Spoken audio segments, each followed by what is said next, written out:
हर मुक़द्दस जगह और हर शख्स का एहतराम ज़रूरी है। मुर्दा अफराद के साथ भी वही इज्जत सलूक करना चाहिए जो जिंदा इंसानों से की जाती है, क्योंकि उनकी रूहें भी इस इज्जत की हकदार हैं। 2. नतीजे का सामना। हर अमल का कोई ना कोई नतीजा होता है। उर्सलान ने अपने गुनाहों का बदला भगता और उसके एमाल का असर उसकी जिंदगी और रूह पर पड़ा। 3. खुद पर काबू। इंसान को अपनी ख्वाहिशात और तजस्सुस पर काबू पाना सीखना चाहिए, क्योंकि जब इंसान इन चीज़ों में हद से तजावुज़ करता है तो वो खुद को तबाही की तरफ धकेल देता है। 4. रूहानी अमन।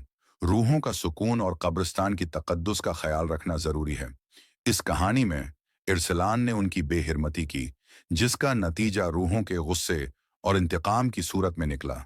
ये कहानी एक इबरत है कि इंसान को हमेशा अपने इमाल का हिसाब करना चाहिए, अपने अमल की हदों का शऊर रखना चाहिए और तकद्दुस व इज्जत को मुदनजर रखते हुए जिंदगी गुजारनी चाहिए।